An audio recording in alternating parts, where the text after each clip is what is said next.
Please welcome Academy Award winner Barry Jenkins.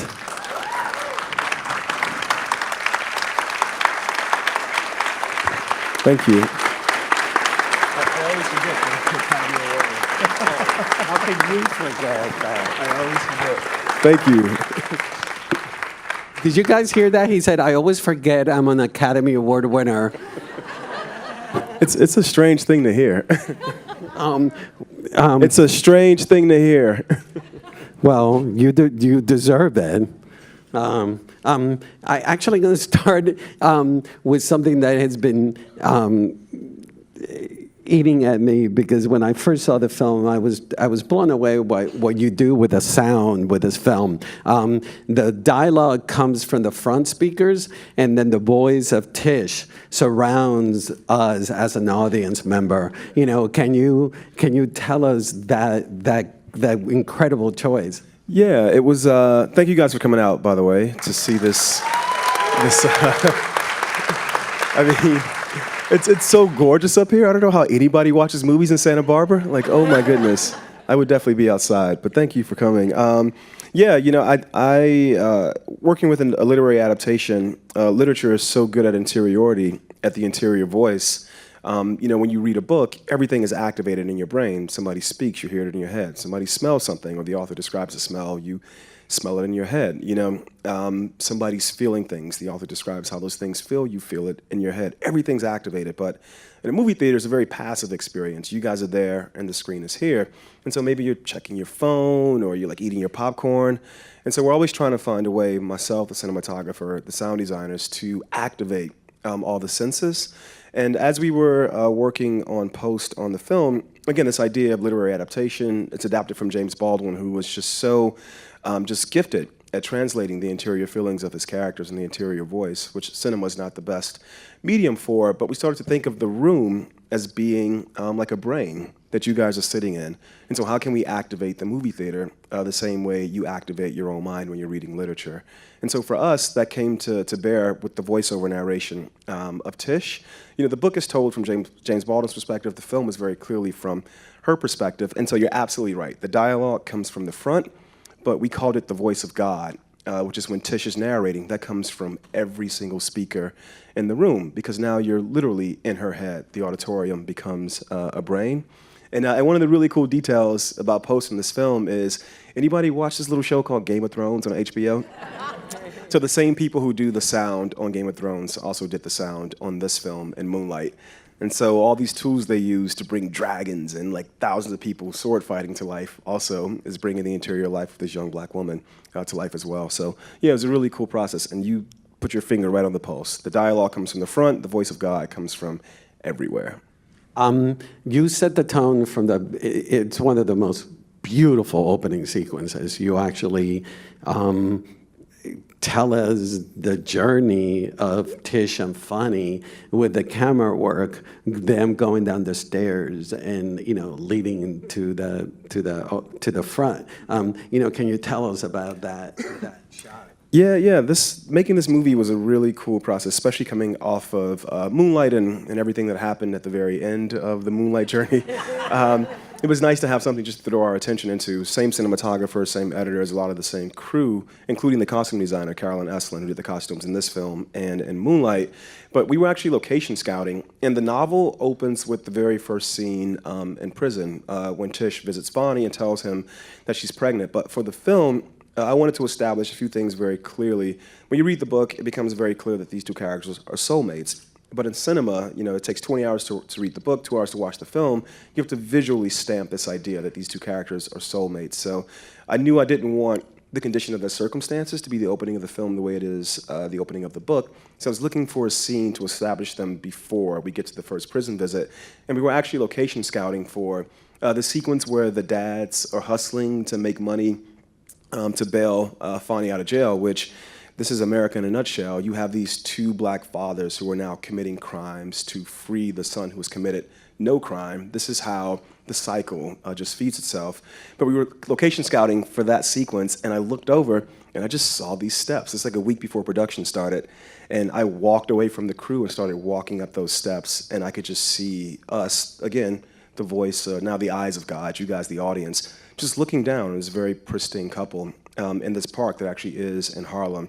And the way I framed it, or the way it worked for me was, if they could just have this walkway and nothing else, they would live to be 88 years old and have 88 babies. However, the circumstances of the world they live in interferes with that journey. And so I just wanted to establish that they were soulmates at the very beginning. And on that same note, the fact that they're soulmates, I love the clothing choice, that she's wearing a blue dress and a brown coat, and then you have the mirror image of him. He's wearing a blue coat and a brown shirt. It's obviously that was How many times have you seen this film? I've seen it once. It's a very sharp man. Yeah, it's he's the man. Carolyn. Making this film was really interesting as far as all the figureheads. The production designer, the costume designer, cinematographer. We would all get together at Mark Freeberg, our production designer's house. All the interiors, by the way, in this film are builds by Mark Freeberg. None of those things are freestanding. And Mark was just really diligent about us having these soirees. His house would become a salon, and we would drink wine and eat cookies, and we would just pass around color swatches, or Carolyn, our costume designer, would pass around costume ideas. And all these, this very saturated, bright colors of Tisha's memories, of this relationship started to take root. And that's how the idea of the mirror image of our two soulmates at the beginning came to be. And how, I hate using the term challenging, but you balance the idea of oppression and love. And how was balancing those two notions in this? Yeah, it was interesting. The reason why I fell in love with this book, I wouldn't ever say that this is my favorite James Baldwin novel, but what I would say was I love that it contained these two voices of Baldwin. One of those voices was obsessed with sensuality, romance, romanticism, interpersonal relationships. The other voice is just as obsessed with systemic injustice and with the ways in which society, the judicial system, disenfranchises the lives and souls of black folks. And I found that those two voices were perfectly fused in this novel. I think when you make a film, you have to be considerate of how the audience is ingesting the information. And so for me, the balance became this idea. I thought of it in terms of chemistry. And in chemistry, certain elements are denser than others. And so you need less of them to arrive at parity. And so for me, it wasn't 50-50 screen time between romance and the systemic injustice, but the systemic injustice is so heavy that it was about trying to find the right balance of this much denser element in contrast to the romance. And I think over the course of post, our editors, Joy McMillan and Nat Sanders, who cut Moonlight as well, did a really good job. There's 45 minutes of scene work that is not in this film that we shot. And I think it was a lovely process of, again, there's this chemical and this chemical and this chemical, but what's the right balance for the film? You're the first American filmmaker to be granted the right to make a film on James Baldwin's work. How difficult was it to convince the Baldwin estate to grant you the rights? I mean, it was a process. It was a process. But it wasn't like playing like Super Mario Brothers and trying to get to like the 10th level and beat all the big bad boss. It was more just the process of the James Baldwin estate is a collection of his family, and that family spans multiple generations, and they like to work in concert. And so I wrote this script at the same time that I wrote Moonlight in the summer of 2013, and it was very apparent to me. I adapted the book without having the rights to it, and then I realized, if you want to make this film, you actually have to get the rights to it. And a friend put me in contact with the estate. I sent them a copy of the script, which was great because as opposed to pitching them, I'm going to do this, it's going to look like that, and all these things, it was like, I can show you exactly what I plan to do. And so the difficulty or the challenge was in them getting to know me and trusting me, and that took about 4.5 years. You wrote this while you were in Berlin, right? Yes, I wrote Moonlight in Brussels, and then I took a train to Berlin and wrote this in Berlin. And I love the fact that was happening because Baldwin lived in Harlem, he lived in Turkey, he lived in France, and do you think that helped you to get in the mood to? I think so, in a very latent kind of way. I think when you grow up worshiping an author's work, you start to emulate their process. And so the idea of becoming an expat and drinking cognac in cafes and writing, was very appealing to me. But it was honestly an author named Ta-Nehisi Coates. Ta-Nehisi, before his book Between the World and Me came out, he was just in San Francisco, where I was living at the time. I was living in San Francisco when I wrote Moonlight and Beale Street. And we just had a glass of wine, and he said to me, "Barry, you need to get out the country. You need to write." Because I hadn't written anything since my first feature, Medicine for Melancholy. And a year later, I took him up on that advice. And, it was interesting. I think what Mr. Baldwin, I've read quotes of his of why he liked to write about America from a distance. He felt like he could see it more clearly. And I think for me, that process was definitely true. I wrote both a movie that won Best Picture and the movie you just watched, Outside Our Country's Shores, but I think they're both stories about American families. There's a beautiful in your adaptation, which it is very faithful to Mr. Baldwin's book. There's this beautiful symmetry between Tish and Funny, and then Sharon and Joseph. This very loving, couples. Can you tell us about developing that both relationships? Yeah, it was interesting. We cast Stefan and Kiki first. Of anybody in the cast, we cast Tish and Fonny first, and then it was about building families around them. And there is this notion in the novel of Tish and Fonny, as you said, being a mirror of Sharon and Joseph, played by Regina King and Coleman Domingo.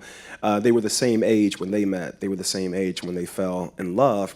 And we all have this idea that we will give our children a world that's better than the one that was given to us. And I think there was this lovely intellectual, emotional connection between Kiki and Stefan and Regina and Coleman, in this idea that these parents really want to do whatever they can. Regina literally leaves the country, and goes on this sojourn to try to free her son-in-law.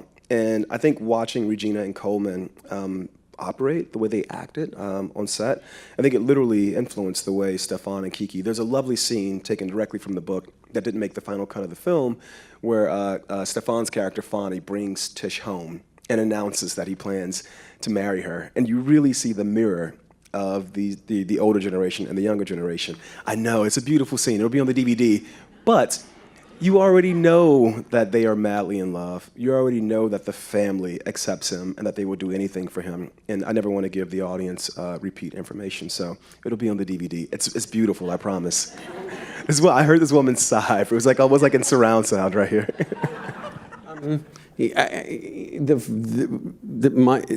One of my most influential books growing up was Giovanni's Room, and I think I learned everything about masculinity from reading that book. And I love, my favorite scene in your movie is the two dads in the bar actually talking to each other, and it breaks every expectation that we have about two men, an African American men talking. Can you tell us about what that scene meant?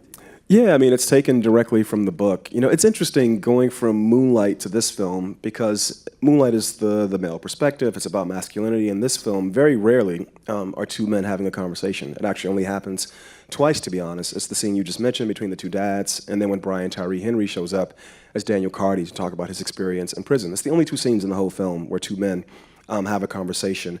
It kind of goes back to this idea of parents hoping they can give their children a better world than the one they inherited. And also the character played by Michael Beach, who plays Fonny's dad, Frank, who commits this horrific act of domestic violence. It was not a moment of retrospection for him in that way, but I do think Mr. Baldwin created all these characters in their full 360-degree humanity. And so I think for him to sit across from his friend, knowing the thing that has transpired, and still be so, in a certain way, I think emasculated is the wrong word, but I think the reality that they can't protect their children is coming to bear. And to have these two men, because I love I wish I could put the scene up right now. I just did the DVD commentary yesterday, but Michael Beach as Frank almost never looks at Coleman, who's playing Tish's dad, because he's so ashamed.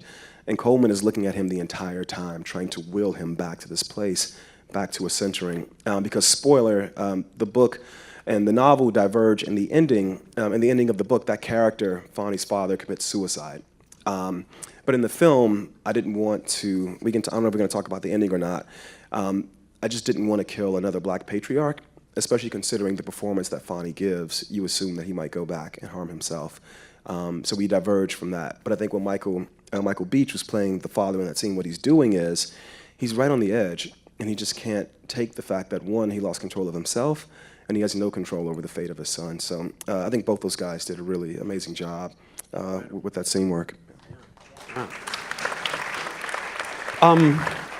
I asked you this when you were here before with Moonlight.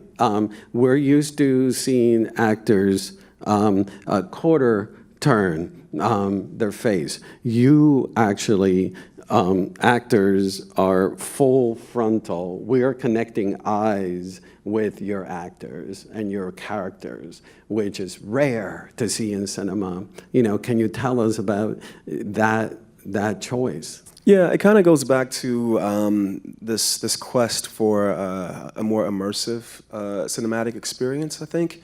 You know, again, moviegoing can be quite passive, and that's directly a part of it. You know, the camera's always observing from outside the actors, from outside the characters, and so you're always allowed to stay outside of their experience. There's always a degree of remove. We tried this on Moonlight, and somehow it worked. And I like to think some of the aesthetic things we tried on Moonlight, we tried out of fear. It's like, oh, can I get away with people looking directly at the camera? But then in this film, we knew, you know, this is a tool that we want to actively use. We never tell the actors when we're going to do them, because I think it's not appropriate for every situation. Sometimes if myself or the cinematographer realizes or recognizes that the actor, there's always a distance between the actor and the character. It's an intellectual endeavor, but sometimes that distance gets so fine, so slim, that the actor and the character blend. It's why there's rarely ever any dialogue when we do the direct-to-camera shots. And in those moments, I just want to place the audience in the body of the character, you know, as opposed to looking around or looking at them. You have to look into them. To me, it's a way to take passive empathy and make it very active. Kiki Lane, who plays the main character Tish, her first screen role ever, I'm so proud of her. She says that it was very uncomfortable for her because, one, you know, she's never been in a film before, and now she's looking directly at a camera. And she explained to me that acting is giving and receiving. And when you act with a scene partner, you give to them, they give back to you. When you're acting directly into the camera, you're giving. And she said it's like a black hole, which for me as a director is the worst thing you could possibly say, because all cinema is light. You're saying, I take your light and take it to a place where it can never be seen again. But instead what's happening is she is giving, you guys are receiving, and then you give something back. And I think that's why we do them. And I want to say in this film, which is a literary adaptation, sometimes I'm always trying to find what's the most concrete way to take 3 pages of interior voice and translate it into sound and images. You know, Kiki says, Mama gets to Puerto Rico on an evening plane, and for like 3 minutes, there isn't a single line of dialogue. Mm-hmm. But Regina King as Sharon is looking directly at you. I have seen this film on an IMAX screen. There is a 48, 47-year-old black woman looking directly at the audience, larger than life. And what's happening is this author for the New York Times did a profile on the film and said, when these direct-to-camera shots happen, and I'm looking into the audience right now, and this is a largely white audience, she says, for a white audience member, this might be the first time they have ever looked at directly at a black person thus, with this level of emotion and this level of sustained engagement. And that does something. And for a black person, you begin to see your family member, your mother, your father, your sister. It's a very, very intimate relationship. Not the intention when we intellectually do these things, but I can't deny that it's the result. And so hopefully we'll continue to do them, and the actors will continue to agree to do them. Because the camera's right at Regina's face, and I mean, I'm like 38, and I ain't trying to have nobody put a camera that close in my face, you know. And there she is. No, but not only you connect them eye to eye, but you bring up the fact that they're on close-ups. And our brain, the way it works, is that we have proxemic relationships with the camera. So you make us feel completely intimate. You know, with... Well, and I'll go a step further. This film was shot on the Alexa 65, which is the same camera they shot Star Wars on, Rogue One, The Revenant. So these big-ass, you know, like gnarly sci-fi action films, and then we have this little drama that we're using the same camera with, because when you're seeing that close-up, everything is activated on the actors' faces. That's where cinema lives. Theater lives head to toe. Cinema lives basically in the eyes and in the face. And so, But it's not a little film. No, Thank you, Roger. I'm not trying to flatter you. What I mean to say is that I love the fact that you deal with it very personal, but you make it epic. You know what I'll say? Intimate. Because the only other camera that used this film this year that's in the awards conversation is Roma, also a very intimate film. So, small, intimate story, but really big images. Epic. And you're dealing with, politics, and you're dealing with oppression, and you're dealing with, incarceration, which is still happening today. And which leads to my next question. The film, it's a period piece, but it feels so modern, and there's anachronisms peppered in through the film. Can you tell us about creating the 1970s and being conscious that you wanted to look modern? Yeah, part of it was we just didn't have the budget to do a moment for moment sort of wide vista recreation of Harlem in the 1970s. New York was a very different place in 1974 than it is now, and Harlem in particular was a very different place in 1974 than it is now. So again, going back to this camera format, we decided that it was going to be a New York that was a landscape of faces and interiors. And so Mark Freeberg, our production designer, just really was very diligent about sourcing these still photos, the work of Roy Decarava, Gordon Parks, from the era, and then doing everything we could to build these interior spaces that would reveal the interior life of the characters. Fonny's Flat, which is the place the first time they make love. It's where the birth happens, and it's where the 12-minute sequence with Daniel Carty, Fonny's friend, happens. That's built on a soundstage. And Mark was so diligent about the detail in that set that if you really pay attention, the bathtub is the dining table, which is insane. And can I ask you about a crack that is in the middle of the apartment? Is that intentional? So in the book and in the film, Fonny's Flat, the only thing he could afford in the Village is a basement apartment in a building that is not in the best shape. And so at the foundation of that basement apartment, Mark felt like there had to be a crack that revealed that the foundation wasn't sturdy. And so he brought an 83-year-old, I want to say, draftsman out of retirement, because he was the only person Mark trusted on the soundstage to rebuild this crack. And now, maybe 10% of the audience say, "Oh, look at that awesome crack going from the floor to the ceiling."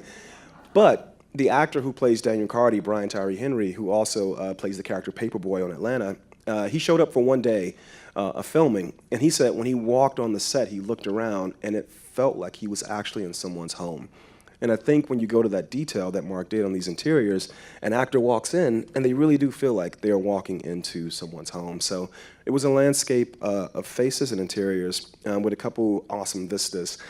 When Daniel and Fonny meet on the sidewalk, that's on 123rd and Lenox, and that brownstone has been there for over a century. A block north, there's a Whole Foods, but you didn't see that, so.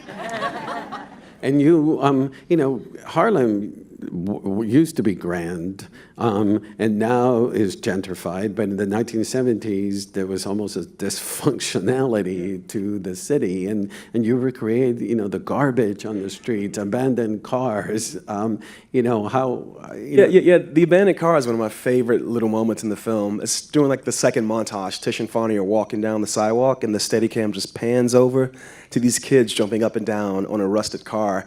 And doing visual research, we just found all these images of kids taking these lots because the city wouldn't send the dump trucks up to Harlem to remove the broken down cars or to really just pick up the trash. But the kids are, they have ingenuity, so they would build playgrounds, out of, as Tish says, the shit that the city has left up there. And so I thought, I need me a rustic car, and I want to see these kids playing. I want to see this joy wrung from the pit of despair. And so, we literally just taking from a still photo that was on my wall in my director's office. We had Mark found the car, pulled it up there, and you never see those kids again. But for me, it's one of the most indelible moments in the film because that was Harlem. You hinted about talking about the last scene.